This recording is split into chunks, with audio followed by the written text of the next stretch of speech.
Hello, everybody. Welcome to the LitRPG Audiobook Podcast. I'm Ray, your very humble reviewer. I'll be reviewing some recent and classical LitRPG audiobooks for you. Today, I'm going to begin with The Accidental Duelist, which is part of the Accidental Champion Trilogy. This is written by Jamie Davis and his son C.J. Davis, narrated by newcomer Stacey Gonzalez, and it has a book length of 10 hours and 29 minutes. Carrie Dix ducked under the lunging thrust of her opponent's rapier, raising her offhand dagger upward to push the blunted tip up and away to the right. She used the opportunity to press her rapier attack with a lunge of her own. A grunt from her opponent, as well as the jolt up her extended arm from the contact, told her she'd connected for a hit, as much as the flashing message in her mask's heads-up display did.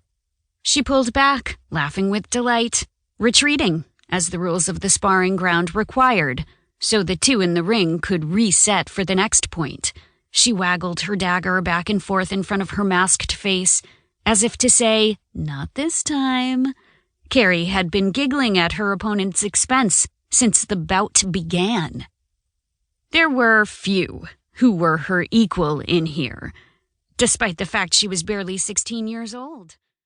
Okay, so we now return to the land of Phantasma for yet another round of Who Will I Be This Time? Only not so much. This time, it's Carrie Dix who has the spotlight, and she really takes the mantle her father laid down in the first 3 Accidental Champion series books and runs off with it into the night. And I have to admit, I was initially skeptical of someone stepping into the hero role that Hal had sort of created for himself, but I can see that Davis and Son have really thought this one out. Carrie, an accomplished fencer, has been told that her memories of Phantasma that she's had since she was a small little lass are all false, and that she's basically been delusional her entire life. That is, until the Empress, Hal's old friend, sends out a call for her hero to return.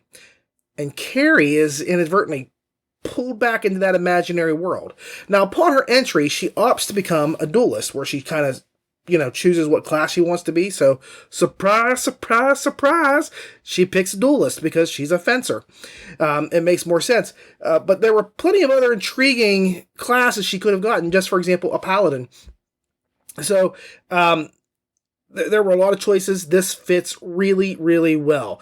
And I'm glad that it kind of diverges from like a main character class that you would have in, say, Dungeons and Dragons or any other, game that you would play. It's not a standard fighter, thief, mage, bard, whatever. It's a duelist. So she's a fighter, and yet she's not. There's differences between everything. And I like that a lot. It's a new class. It's a new classification. Different skills. It's really fun, and I really enjoyed the way that she played this out as a player in a real world that she thought was imaginary. Okay, anyway, like I said, within about 10 minutes of her arrival, she basically managed to run afoul of some men who work for the Duke. The guy who's kind of like after the Empress's throne, wink, wink, and she's challenged to a duel, which is kind of lucky for her if you think about it, because somebody played a little game of grabby-assio or something like that with her, and she didn't like that so much.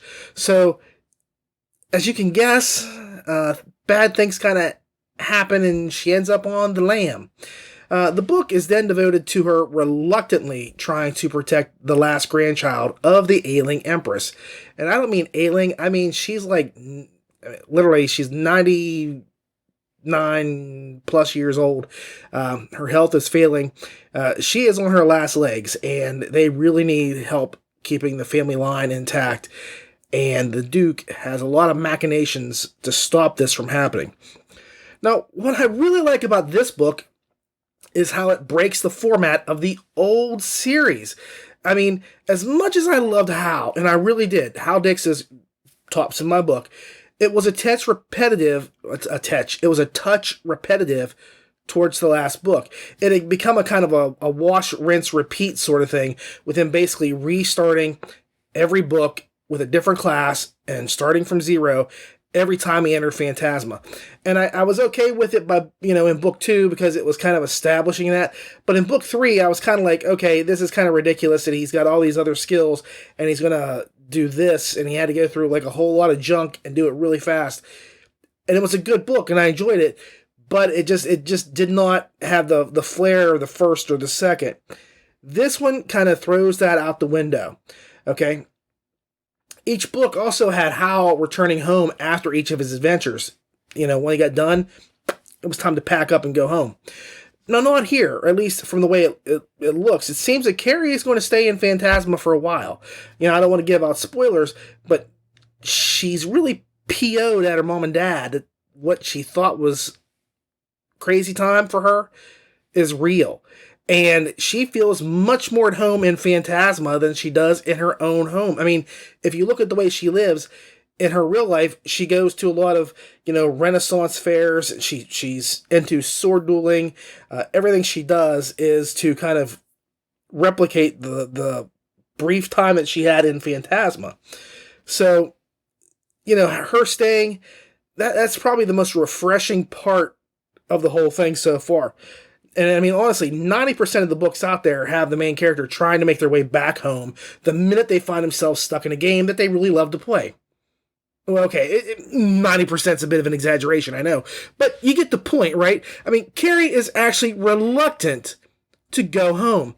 And she shows little to no interest in doing so whatsoever.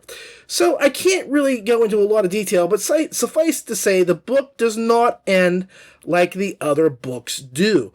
Also, it sort of looks like Carrie will be remaining a duelist for a while longer.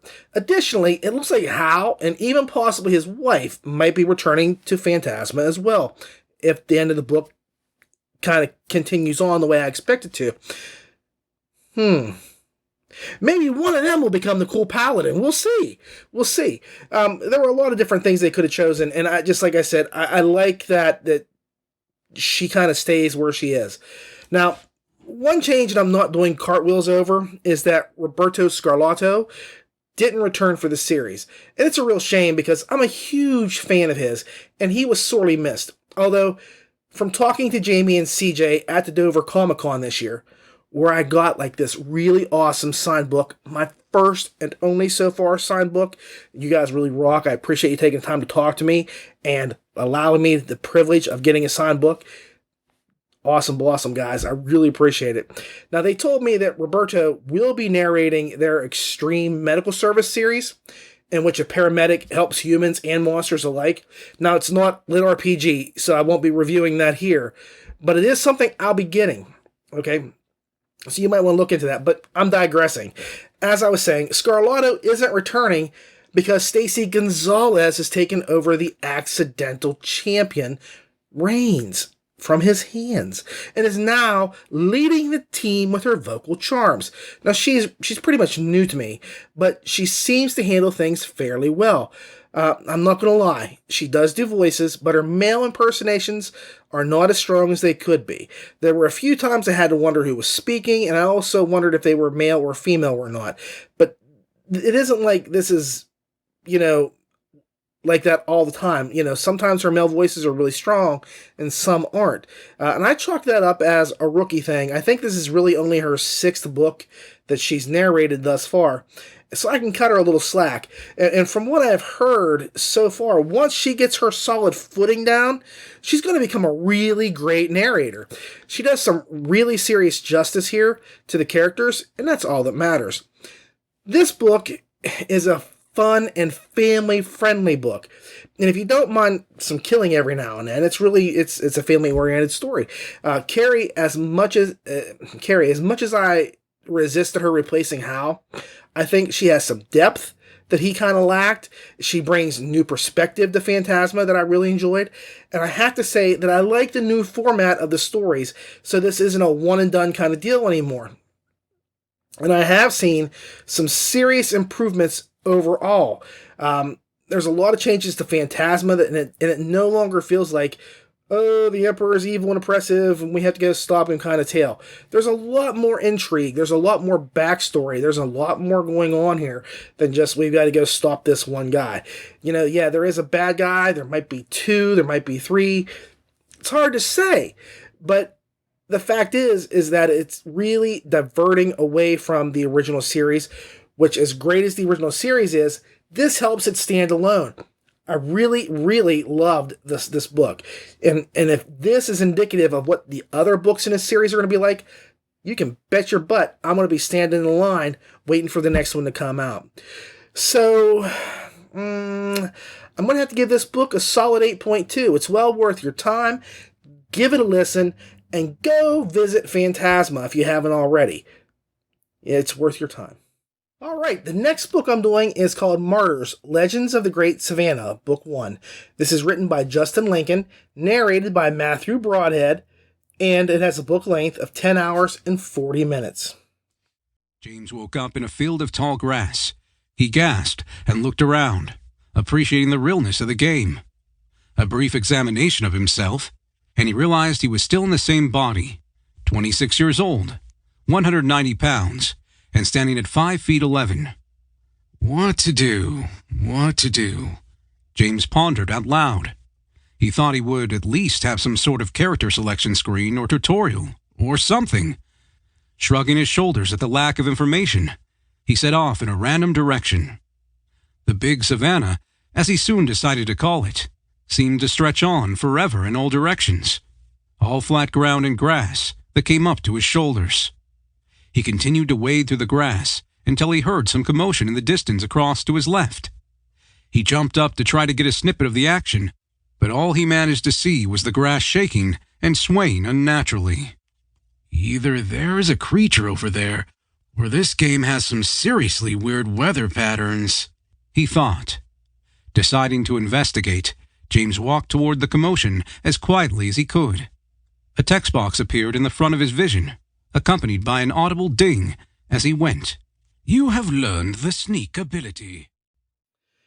So, Martyrs, it's one of these books that I would really readily recommend. Well, that's a lot of alliteration for me to say all at once. Really readily recommend to a few types of listeners. First, those who are new to the genre would be really perfect for it because it's not hard and crunchy on stats until mid or late into the book. It's good for young adults because it's not overly heavy with things. And it's also good for families that like to listen to things together that's light and fun, such as my family. So there's a few people right there that I'm going to say right out of the bat, it's perfect for them. If you're into the crunch and that, you may want to back up a little bit. It's not a bad book, and it does have some stats to it, but it's kind of later as you get into the book. It's probably like, I don't know, like 40% or after. Now here's the way the book goes. Well, actually, I would say, it's not 40%. It's more like 30% mark, I would say, is where it comes in.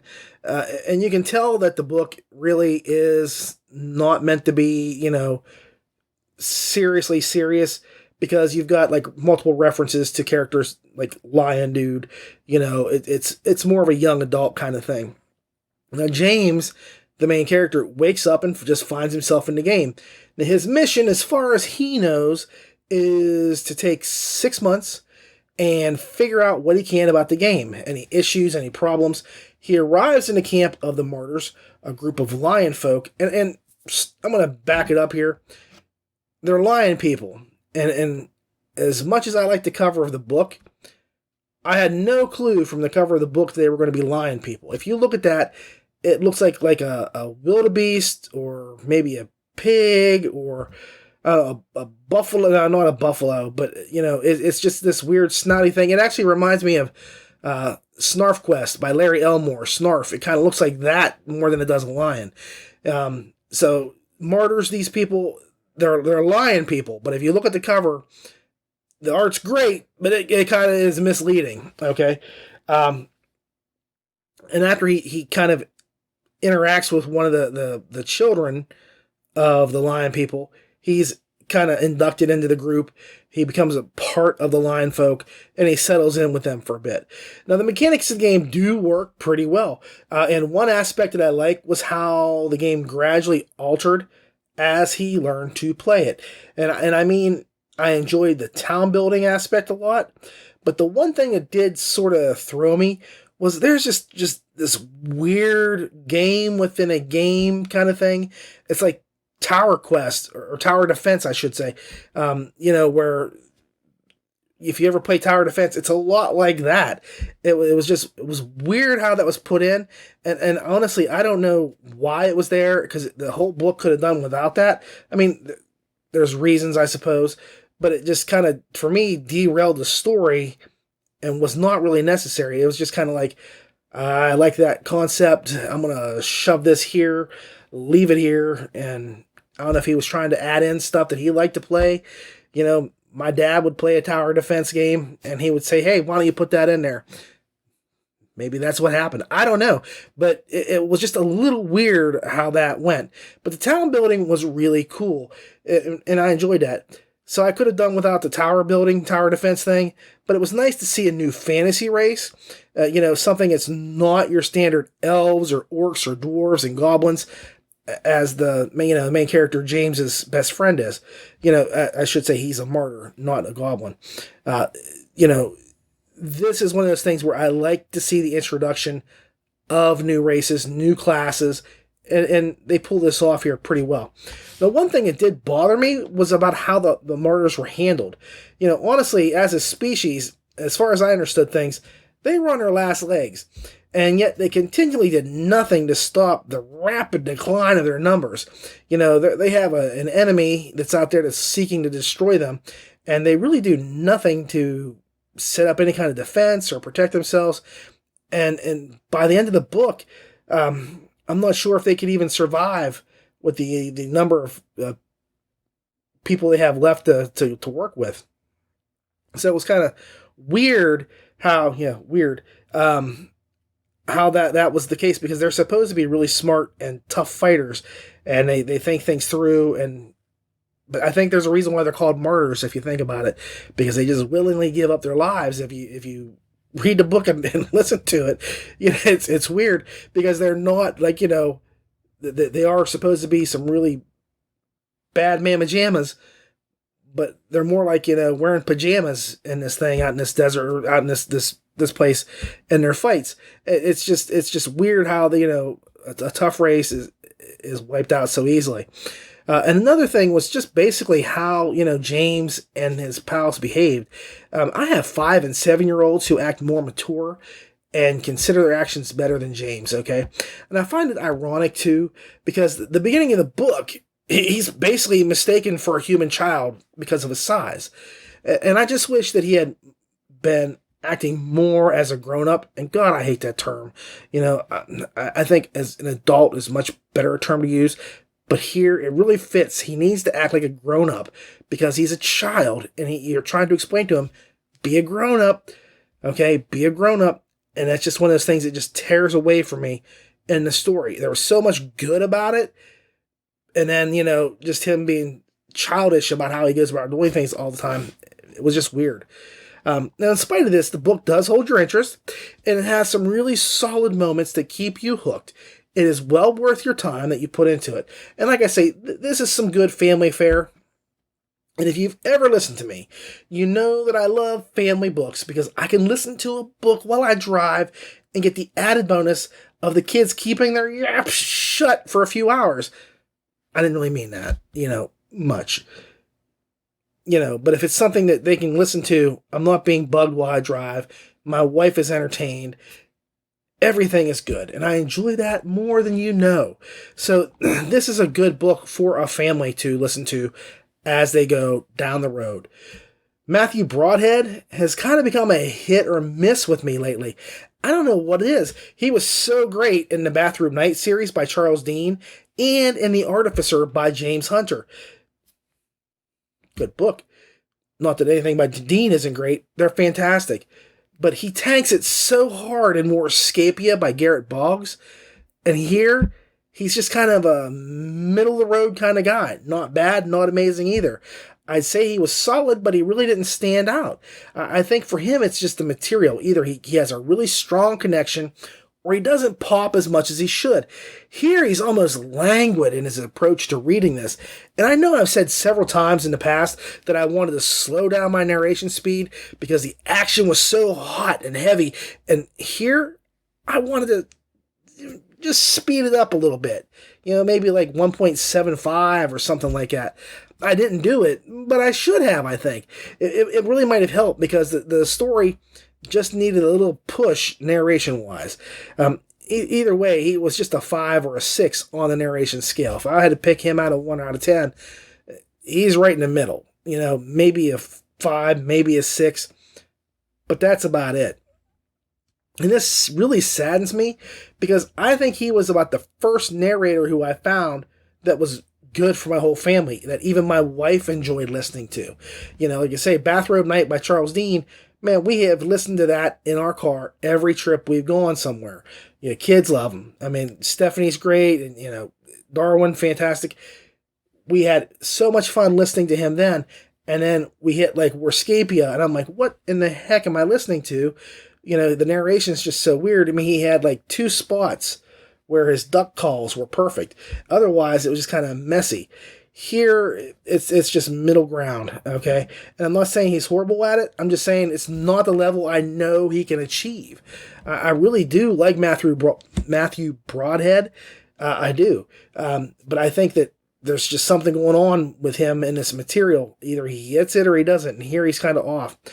So there were some issues. Like I said, the book is a good, I don't know if I'd call it a slice of life or not. But, I mean, it's a good listen. It's a nice setting. It's got some really cool characters. It's a neat race. There's a lot of stuff happening here. But there's also, like I said, the narration was a little slow for me. And they were just like, it bothered me that the main character, the protagonist, James, was so childish. So there were a few things in a tower defense game within the book. That is what really, really has kind of knocked me down on my stars, because I could have given this a lot more to it, but that just one chunk, it just took me so far from where I should have been that it bothered me to no end, and it was just weird how that was just kind of wedged in there. So I'm going to give this a 7.5 stars. Honestly, the game within the game just made no sense, and the narration choked the book a little as well. It's like I say, it's fun, but it does have some struggles with, so 7.5, and I think if there's a little work by Lincoln later on, book 2 will be really, really great. I just think he needs to stick to focusing on the characters and keeping things kind of straight and narrow, and stay away from like tossing in everything from the kitchen. I don't need the sink. I can just have the silverware. All right, next up is Eden's Gate: The Reborn by Edward Brody, narrated by Pavi Prochkov, and the series is Eden's Gate, so it's the same name. And the length is 10 hours and 17 minutes. I woke up the next morning, still in Eden's Gate. I immediately tried to log off, but again, nothing happened. If I had any doubts before that something had gone horribly wrong on launch day, now I was certain. My next thought, my browser history. Holy shit, I didn't delete my browser history. What if Rachel went through the on my computer? Maybe that's why she didn't wake me. Embarrassment caused the hairs on the back of my neck to stand. I scanned through my settings again for about the 100th time, hoping to see a help option or something else I was overlooking, but there was literally no support option anywhere in the game. Jax was mixing some fragrant liquids on the standing desk behind me as I rubbed my eyes and sat up from the bed. "What is that?" I asked as he poured a thin green substance into a vial. "What? You've never heard of alchemy?" Well, I have to say, Brody pens one hell of a book here. I give him a lot of credit. He takes a few tropes here and turns them on their head. And for me, this was a really fun ride. And I felt that this is one of those series that has a lot of potential. which means to me it's either going to, soar through the sky or it's going to crash and burn horribly. Now, personally, I believe this is going to be the former rather than the latter. There's just too much beefy goodness here for the series to just kind of drop off after the ending that we have. I can honestly only see it getting better. So here's the book in a nutshell, okay? A new innovative virtual reality MMORPG is released, and everyone who was in the game on launch day dies. This is not spoilers. This is in the first chapter. Their minds are uploaded as they pass away into the world of Eden's Gate, unwittingly and against their will. Now, the game's creator happily accompanies them on this journey and then promptly shuts the game off from the outside world. Okay, so far you just have a bunch of people stuck in a world they didn't want to be in. Of course, the first thing everybody's going to want to do, which is, what did I say in the first review I did this week? They're going to want to go home. They want to get out. Okay? So, of course, that's what happens. But there's no communication between the game world and the real world. And no one who's in the world really believes what they're told. They're told they're dead and they're now permanent residents of this world. Okay? Now, Gunnar, the protagonist, is told what happens by a message alert. But like you or me, he doesn't understand or believe what he's told. So he goes forward looking for a way out and for his girlfriend, whom he believes has entered the game in a distant land due to her being in a different race when they started out playing. But he admits he has no idea if she was in the game when the great massacre of players occurred. Now, where this book really stands out is its characters. Gunnar and his pals are fully fleshed out individuals. And I think the best example of how realistic Gunnar is comes when he makes a deal with Jax, a man who takes him in and helps him when he first arrives in the game. And then he kind of tries to weasel out of it and actually cut him out of a deal that they'd already, shook hands on, so to speak. It was a real life, I'm a person and this is what I'm going to do kind of moment. It wasn't heroic. It wasn't not. It was just like, I think this is how I should do this and I'm going to go do it. It's the same thing that you or I would have done in that situation. So I really respect how that played out. The entire event had the ring of truth to it. And I could see a player doing that to an NPC if you want to know the truth of it. I mean, they're NPCs, right? They're not real people. Okay. I was going to say they're NRPs, not real people. But the NPCs are real people because they are just as valid in this world as you are as a player. The repercussions from that event were even better, which shows just how excellent the writing is. And the plot is kind of paced perfectly. Normally, I hate interludes with info from the real world, but the real world event had actual significance, and it has bearings on the events in the game, in spite of there being no communication between the two. And that's the issue. You see, people in the real world are killing themselves entering the game after everything happens because, well, if you're sick, if you're disabled, if you're elderly, you want to live forever, you want to be healthy, you want to be perfect, you're going into the game. So after the initial huge number of people die, you've got more trickling in day after day after day. And officials think it needs to stop ASAP. So they go crazy trying to shut the game down.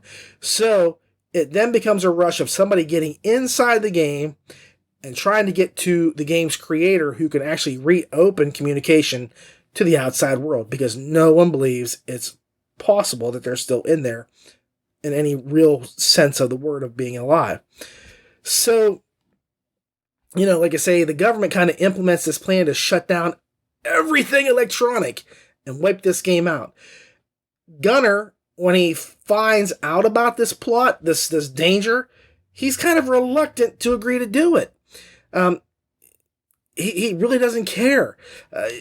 Again, this is almost like a real person. If you came up to me in a game and said, hey man, if you don't help me out, we're all going to die. First, I'm not going to really believe you. Secondly, I'm still struggling to understand that I'm stuck in this game. You go through this. This is very believable and realistically played. It's pretty smart the way he does this. The gamer's reluctant to actually try to save the world he's in, is because his doubt is so believable, as is the staunch belief by the politicians that the game is just a game that must be shut down. The reactions, the reluctance, the revelations, they're all believable, and I enjoyed that whole aspect that Gunnar was not out to win any prizes, nor is he in any way, shape, nor form an uber super character. He's just a player who happens to be at the wrong place at the right time, because he kind of gets drafted into helping this person get to the creator of the game. And he is drafted more than he volunteers, I need to stress that. But once he is on board, he's all in. But plus he has ulterior motives, because if he gets where he needs to go, he might just get some help finding his girlfriend. So all in all, this book is really, really fun, and my only concern is the rest of the books will just focus on Gunnar looking for his lost love, or it'll sidetrack somewhere along the line. That's just a secondary thing, but the big quest in this book is, can they save the world? Well, I mean, if there's more books in the series, you kind of have an idea what's going to happen. I'm not a spoiler for that, but I think you figure it out if you know book 1, if they don't do this, the world ends, and there's 3 or 4 more books in the series. I think you got an idea what's going to go on here. But either way, knowing that before I went into it, it didn't detract or take away from the story at all. So Gunnar makes some real strides, and I'm going to wait and see just what happens in the next book, because it has a lot of potential. I can't wait to see what happens. Now, Prozhkov is an excellent narrator. He hits every mark that I could ask for. He does some really excellent voices. He is crisp, clean, and easy to follow. He paces the story well. He adds emotion and emphasis where it's needed, and he makes you care about the characters in a way that I don't think the written word can actually convey. And I keep going back to Jax and his betrayal, and that was handled so very well. I mean, Jax's reaction, the vehemence and the anger, the hurt, the upset, it all comes out. You feel it. You can feel, why he's the way he is. And so every time that he runs into, the main character, Gunnar, there's some issues. You can tell it just from the tone of his voice. So, Prozhkov really hits this right on the head, and I'm really impressed with how well he did it. This is a very solid book that was music to my ear holes. Okay, for that, I'm going to say this is a firm 8 out of 10 stars, and I'm really glad to be able to say that about a lot of books lately. Having good books to listen to, good books to enjoy, and not have to beat them up. This is really making me happy. So, excellent work on this book. I'm going to try out the rest of the series as soon as I can. Give it a shot. It's a good first book in a potentially great series. All right, our final book for the evening, or afternoon, or morning, wherever you're listening at, is going to be Fostering Faust by Randy Darren. This is narrated by Stephanie Savanna and has a length of 13 hours and 16 minutes. But honestly, it does not feel like that at all. It feels more like about an 8-hour book, if you want to know the truth of it. Alexander looked around the room and found that everything was gray. The walls, the chairs, the table, the wooden roof, the stone floor. Additionally, everything had a misty quality to it. Nothing felt tangible or real, hollow even. Holding up a hand in front of himself, he stared into it. Lifting his other hand, he touched them to each other. Or tried to, at least. His fingers slipped through his own flesh and came out the other side. "Surprise, you're dead," said a female voice. Alex spun around and tried to pin down where the voice was coming from. "I'm not sure you'll be able to find me by looking like that. I'm not dead, or even there," said the voice. All right, here's my conundrum. I am at a real loss as to how to delicately describe this series. The best I can come up with is, this is the Marquis de Sade shaking hands with Wolfgang von Goethe. Johann Goethe is the guy who wrote Faust. So if you know him and you know Desaad, you know you're in for a little bit of craziness, okay? The book both impressed and appalled me, which is no easy task. I mean, I'm a funeral director. You know, there's very few things in this world that I can see that will freak me out, or I can hear, because I've heard and seen pretty much everything you can imagine. And I'm not being negative when I say that at all, that he was appalling. Randy Darren is really pretty fearless in tackling what is basically a story about a man who tries to keep his soul out of hell by creating deals with other people. Now, the caveat is each deal he makes has to meet a monthly quota, and he has to fill this quota for an evil goddess murder named Leah. Now, here's where Darren wisely kind of shies away of having a monster as the protagonist, because if Alex, who is the protagonist, was bargaining for people's souls, there would be no redemption for him whatsoever. None. I mean, honestly, if he was just making deals to get souls, he's an evil cat. You don't want to be around him, and you're not going to be interested. I mean, honestly, I like bad guys.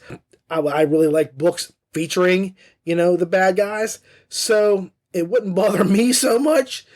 But I know a lot of people, I've talked to a lot of people, and either they love this book or they hated it because of the subject matter. And it blows me away because none of this is real. It's not real. There's no reason to say I didn't like this because, the way that he manipulates or the things that he does here. Everybody in this book is given a choice. No matter what happens, they're given a choice.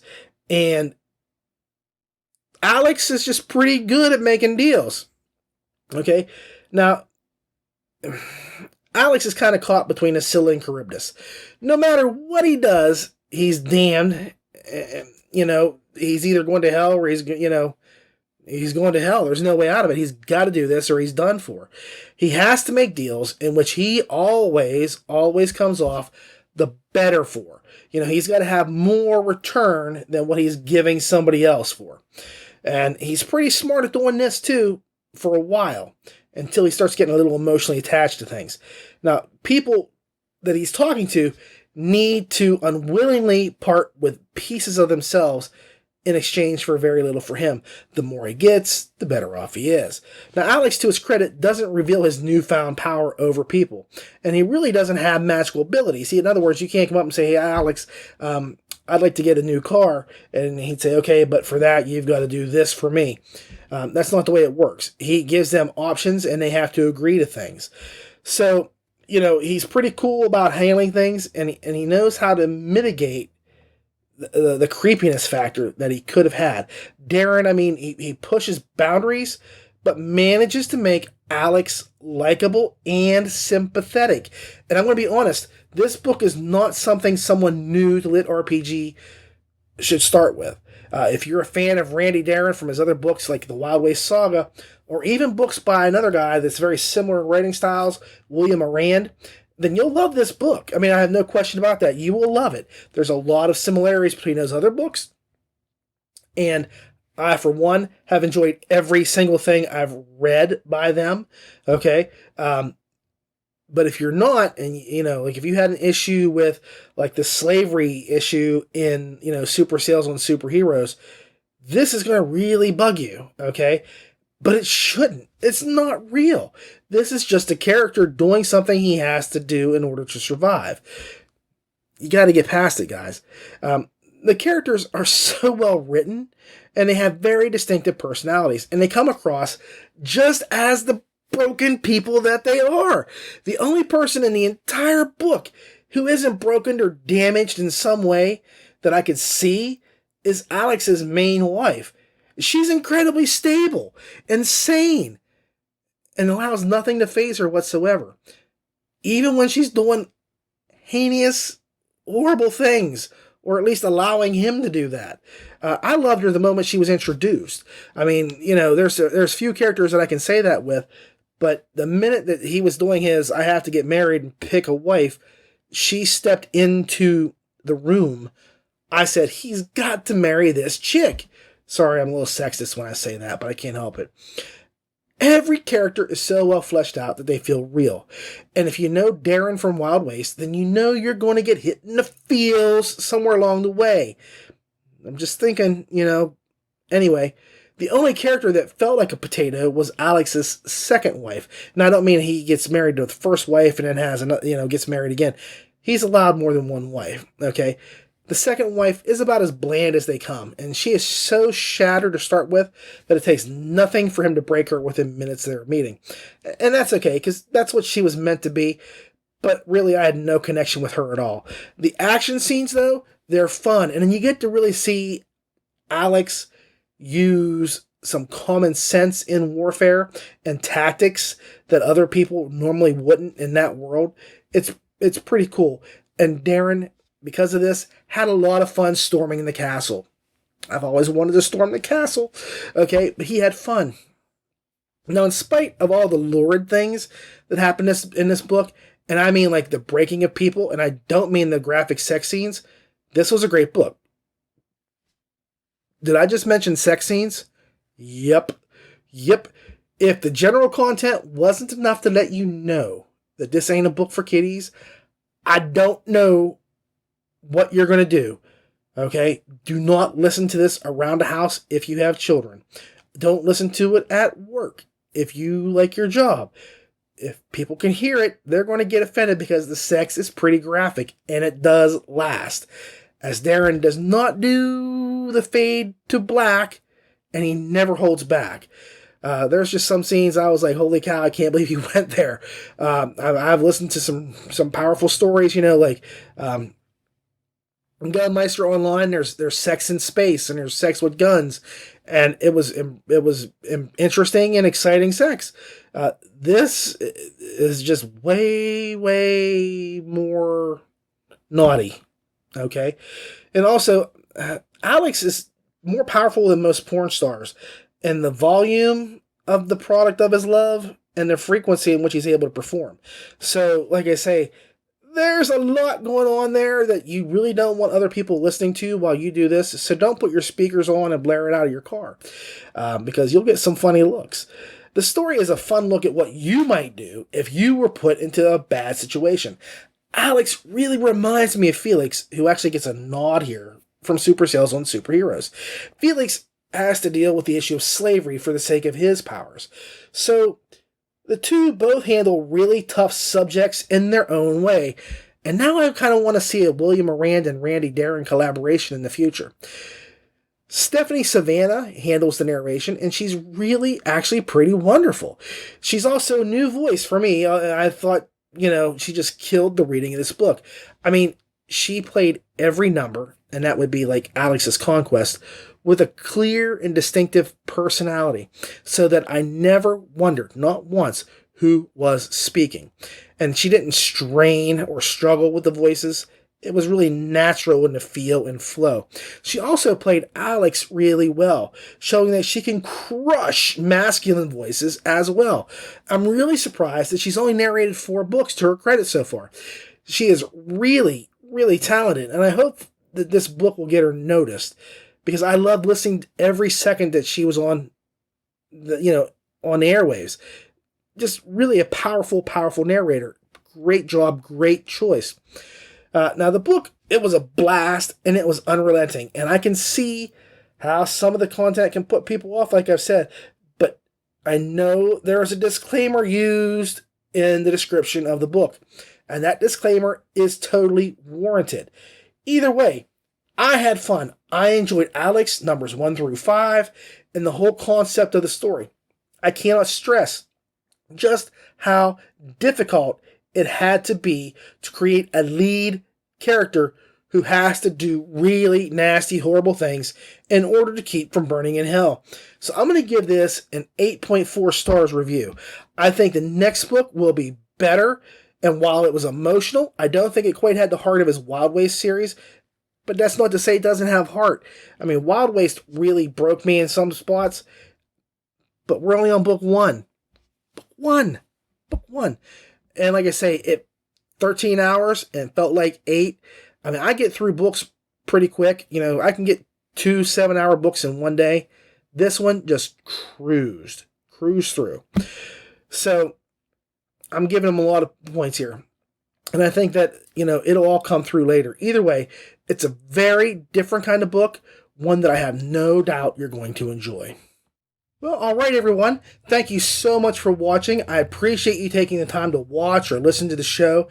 And if you want to support us, you can like the LitRPG Podcast on Facebook or the YouTube page, or just share and like the video. You can follow us on Facebook or Twitter or YouTube. And I really do appreciate getting comments below, letting me know what you think we're doing right, what you think we're doing wrong. I'm hoping at this point that the sound is really better.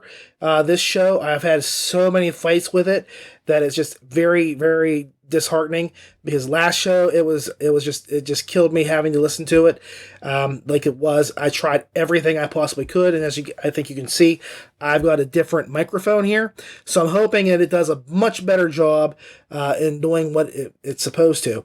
So any suggestions or anything like that, I'm going to have a few specials coming up in the next few weeks here. I'm really excited about, and it will also be in addition to the regular show. So you'll get a regular show, and then you'll get a special. I'm going to do a dungeon special, and I'm also going to do it's not lit RPG, or is it kind of special, in which people have sent suggestions in saying this book feels like it should be considered lit RPG, even though it's not. So I've got a few of those I have to get through yet, but that will be coming up.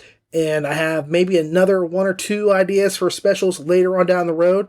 If you have an idea that you think I should look at or, try out and do a special for, I'm all ears. I'm happy to listen. I really do take time and get back to people on the YouTube page or Facebook. So if you've got something you want to say, let me know. I'm happy to talk to you about anything, any issues you have, or any suggestions you have for me to do in the future. Let me know those things. I really do want to make this show as good as I possibly can, because I enjoy doing it. It's fun. And I'm sorry tonight Prop Guy was not home. He and his mother have gone back to visit their relatives back home, and I'm stuck working. So there's no way around it. I'm here and they're gone, and Prop Guy can't help me. So I'm trying to hold back a couple of videos right now to record, because there's some things I really need a Prop Guy for. So any suggestions, anything you need me to change or do, let me know, and I will take care of it for you. Thank you, and keep listening.